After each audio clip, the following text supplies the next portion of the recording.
E aí galera, beleza? No vídeo de hoje vou mostrar para vocês mais detalhes sobre esse Escort Hobby, se não me engano 1994 ou 1995, alguma coisa assim. Durante o vídeo a gente descobre. A primeira coisa que a gente vai fazer, como vocês já conhecem, a gente vai dar um trato rapidamente aqui nessa parte do cofre do motor.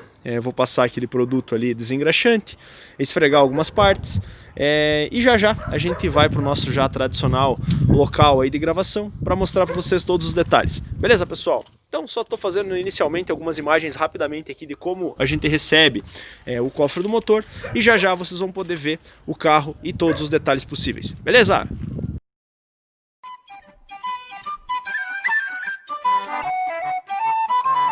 It's the dream.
Então, pessoal, conforme prometido para vocês, vou mostrar rapidamente todos os detalhes dessa versão aqui do Ford Escort.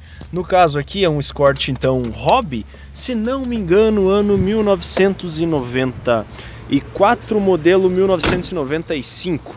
Beleza, pessoal? Então vou tentar mostrar agora todos os detalhes possíveis para vocês aqui e dizer para vocês por que apesar de estarmos então aí em 2020 e esse veículo tá chegando bem próximo aí dos seus 25 anos de idade, então, né, a gente elege ele como um dos veículos mais baratos e mais confiáveis que a gente consegue comprar nessa faixa de preço aí de mais ou menos 3.500, 4.000, talvez 4.500 reais, dependendo aí de qual região do Brasil você esteja assistindo esse vídeo. Então vamos lá, pessoal. Essa versão aqui do Ford Escort é conhecida como Escort Hobby.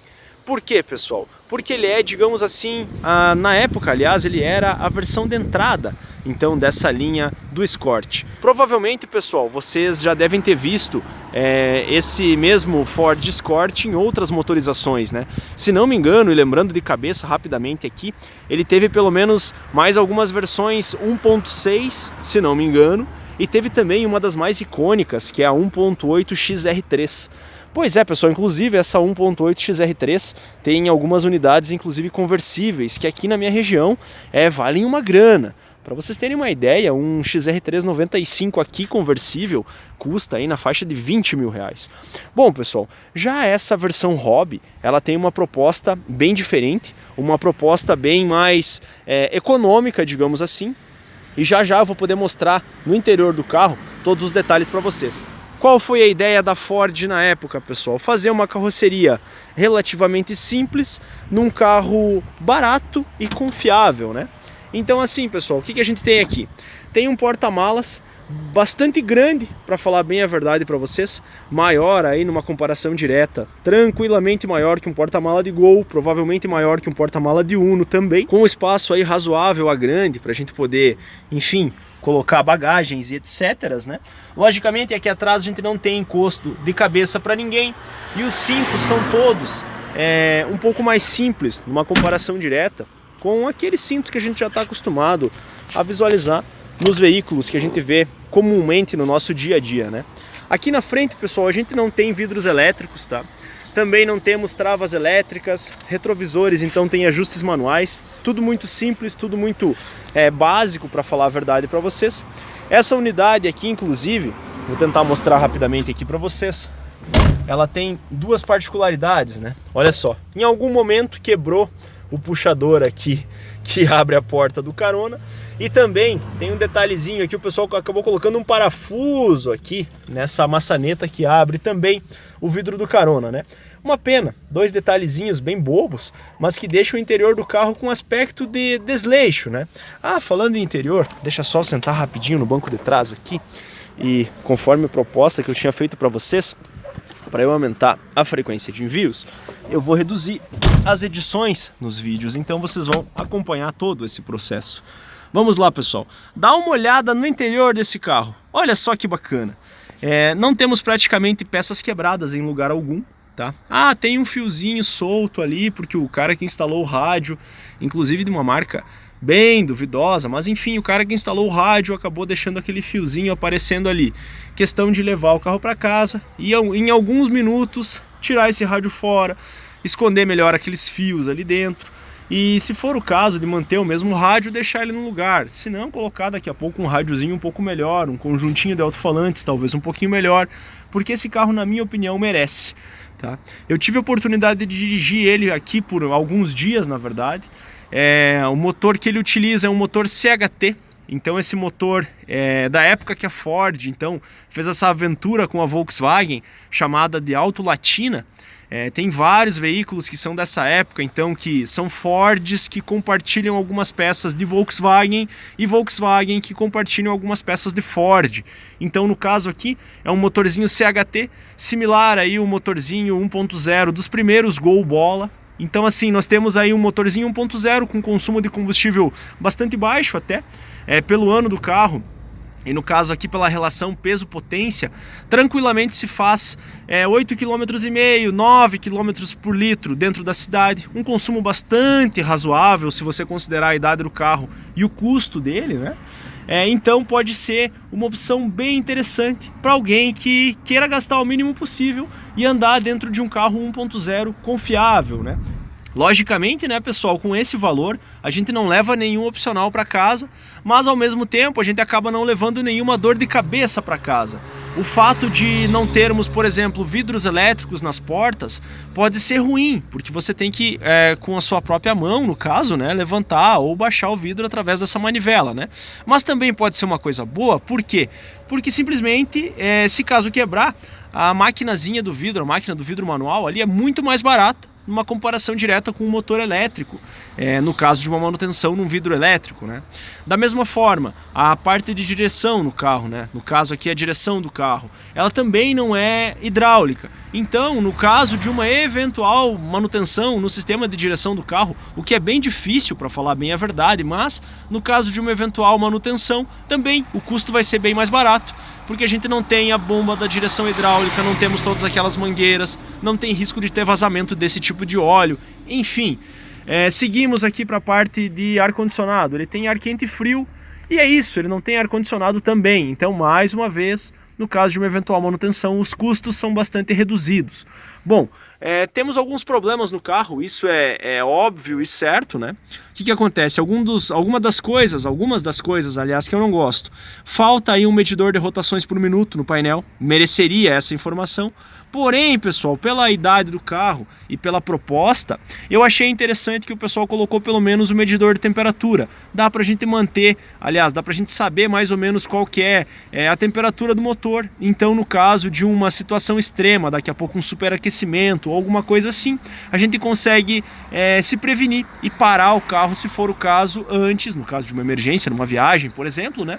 Ou ainda se você está dentro da cidade e tem tempo de levar para uma oficina, no caso de um superaquecimento, ou chegar perto de um superaquecimento, você consegue resolver o problema facilmente. Isso é bem interessante.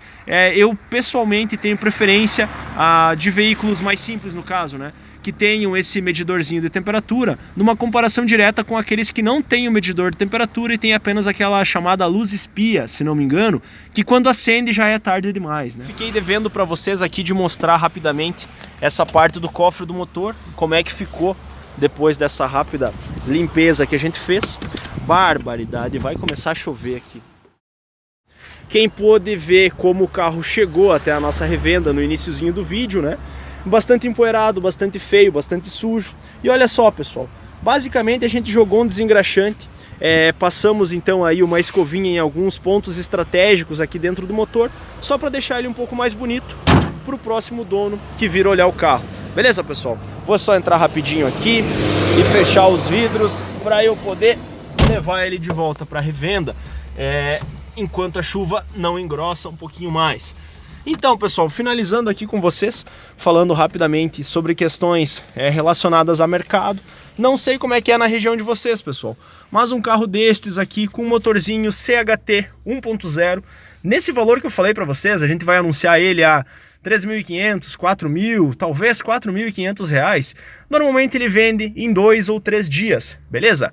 Então, pessoal, mais uma vez, se você encontrar um desses na sua região, em bom estado de conservação, a parte mecânica, principalmente motor, caixa, suspensão, funcionando certinho, pode ser uma ótima compra. Então, pessoal, veja só que interessante, com o valor de comprar praticamente uma moto usada, a gente consegue comprar um carrinho bem confiável, relativamente confortável, simples, mas tenho para falar para vocês que aqui dentro, pessoal, não chove. Então, se eu tivesse, por exemplo, aqui mostrando para vocês uma CG ou alguma outra YBR parecida, provavelmente a gente estaria se molhando nesse momento. Então, você que procura aí daqui a pouco um meio de transporte ultra barato, talvez o Ford Escort ainda possa ser uma boa opção. Beleza? Então, pessoal, conforme havia comentado com vocês anteriormente, eu vou ter que voltar ali para revenda, porque, na verdade, eu tenho outros veículos ainda para gravar no dia de hoje para vocês. Se você achou interessante esse tipo de conteúdo feito de maneira totalmente amadora, sem nenhum tipo de roteiro, clique em inscrever-se. Também estamos abertos aí a dúvidas, críticas ou sugestões. Deixe também no campo de comentários. Beleza, pessoal? Um abraço a todos, obrigado por assistir e até mais!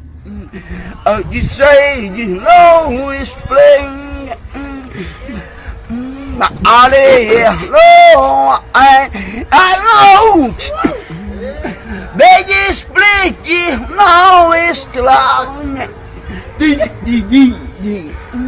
Alan, hey, Islam.